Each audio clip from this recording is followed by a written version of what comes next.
Hey, what's up, online community? And thanks for stopping by and checking out another segment of Straight No Chaser, where I talk sports and culture for fans, oftentimes with the fans.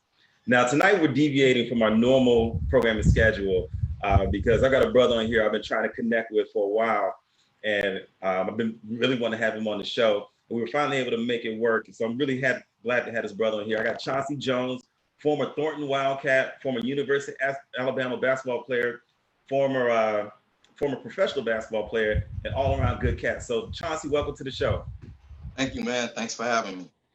Now, I wanted to have Chauncey on the show because not only is he a local legend here in Chicago, in particular the South Suburbs, but he's got a great story to share of perseverance, basketball, family, and just making sure that, or not making sure, but being able to give back to the community from which he came, and helping get back to younger people. But before we get into it, you know how we do it. You got your glasses, raise them up, grab your favorite libation. We're about to get into a Straight No Chaser. So, before we wrap up, and I want to be mindful of your time, just a couple of questions. Let me ask you this. So right now we've got the NBA going back, and we're going to talk a little bit of NBA real quick. You got the NBA going back to playing. They just started the playoffs today. But they've been playing in the bubble. If you were an NBA player, would you have concerns about playing during the pandemic, or would it be, you know what, we're following protocols and I'm just going to be as safe as I can? Or would you err on the side of caution and say, you know what, my family or my health is more important to me? Yeah. Well, to be honest, I would play. To me, what the NBA is doing, it seems to be the right structure for that. So to answer your question, yes, I will be playing right now, and I would just be taking safety precautions. But the main thing to me during this whole pandemic is, you have to do things to build up your immune system. Yeah. Right. So working out, having all those doctors around you, I think that possibly would be the safest place. You're working out, you have all these doctors right here at your hands. So to answer your question, I would play. But of course you're concerned a little bit. But you have those same shared concerns if you play or if you don't. Mm. So I might as well, and then we got to talk about mental health, right? So at the end of the day, some of these guys are going extremely crazy, but you need some type of distraction somewhere. So I think it's therapeutic to play. That's a great point. I hadn't even thought about that, and that is, that distraction or that mental health. And for many of these ball players and athletes, this can be said about most people across the country in terms of going back to work, but having that sense and feeling of normalcy added to their life to help enhance and help with their mental health. I hadn't thought about that as it relates to basketball players. You just think about the ones that have these mega mansions, and you see them doing stuff on their acres of land with their kids. But, for the average ball player who's not making that money and who needs this and is used to the structure, Absolutely. I can see that. So with that, what have been your thoughts about what you've seen as far as the play in the NBA bubble? I think it's highly competitive to me. It was a necessity. I felt like the world needed it. But these guys are competing, man. Shout out to Devin Booker and the Phoenix Suns. Yeah. Damian Lillard, he is just playing. And I think the Lakers may be in trouble. I don't know. I think they will win the series, but it's not going to be as easy as everyone thinks. Yeah. But these guys are playing at a highly competitive level, man, and I think it's good for the sport. I think it's good for us. So I like what I've seen from the bubble so far.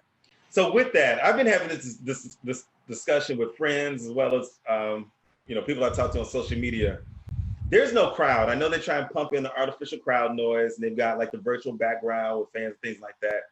But I've seen an uptick in scoring. Now, your elite stars are going to put the ball in the basket. They're going to get money.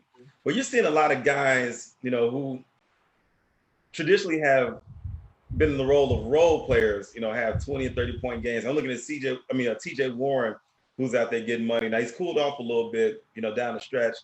you know, but you see guys like Thomas Bryant out of Washington, you know, shout out Thomas Bryant, you know, good player. Same thing with TJ Warren and some other guys where there's just been an uptick in scoring. Yeah. Do you think that role players, and my prediction was that you would see role players excel a little bit more in the bubble because I think there is something to be said about the added pressure of fans and energy created by people in the momentum. Have you noticed that? Or do you think that's something that's imagined?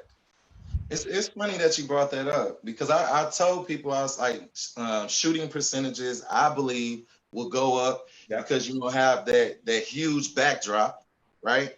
And then it's another situation of where it becomes like it's a feel like you're playing in practice. So we already know, you know what I mean? You got practice players and then you have gamers. Yeah. So I thought that, you know, play would go up, you know, and then obviously less pressure, no doubt. You know, some people can't play in front of those packed crowds and it does affect you. And so I do believe that, you know, no fans, less attention, you know, to that. Yeah. So I thought that performances would be, you know, on a high level. No doubt about it. And it's interesting that you say that because I've often compared it to a controlled scrimmage. You know, when you bring in the officials, you know, and you got, while it's competitive, like you said, all those things can impact a player. You know, we've heard about guys who light it up in practice and then the lights come on and they can't make a shot, they can't dribble the ball or anything like that. Absolutely. You know, so that's what I compared it to, like a controlled scrimmage. You know, guys out there and they're confident. You know, but also on the flip side, I have also seen. You know, I look at a guy like LeBron. There's been talk of his struggles in the bubble, and one of the challenges for some guys, some players, is they feed off the energy of the crowd. And they make a basket or they draw an and one, they get a charge or they grab an aggressive rebound. They're looking for that energy and that adulation, and it's just not there. So for some players, it has to be self-generated motivation, so to speak, self-generated energy to maintain that level of excellence. And I think that I'm seeing that with a number of different NBA players that are out there. You know, what are your thoughts on that? That could be true, man. I mean, it's just like you said, it's energy, right? So I need something. Is this guy talking crazy to me? You know, do I look in the stands? Do I see my mom? Do I see my wife? So, you know, you're right about that. You know, I think that element is true. Even though I think LeBron is going to be ready to play, he's going to be ready to compete. But he definitely strikes me as one of those guys that feeds off the crowd. Yeah.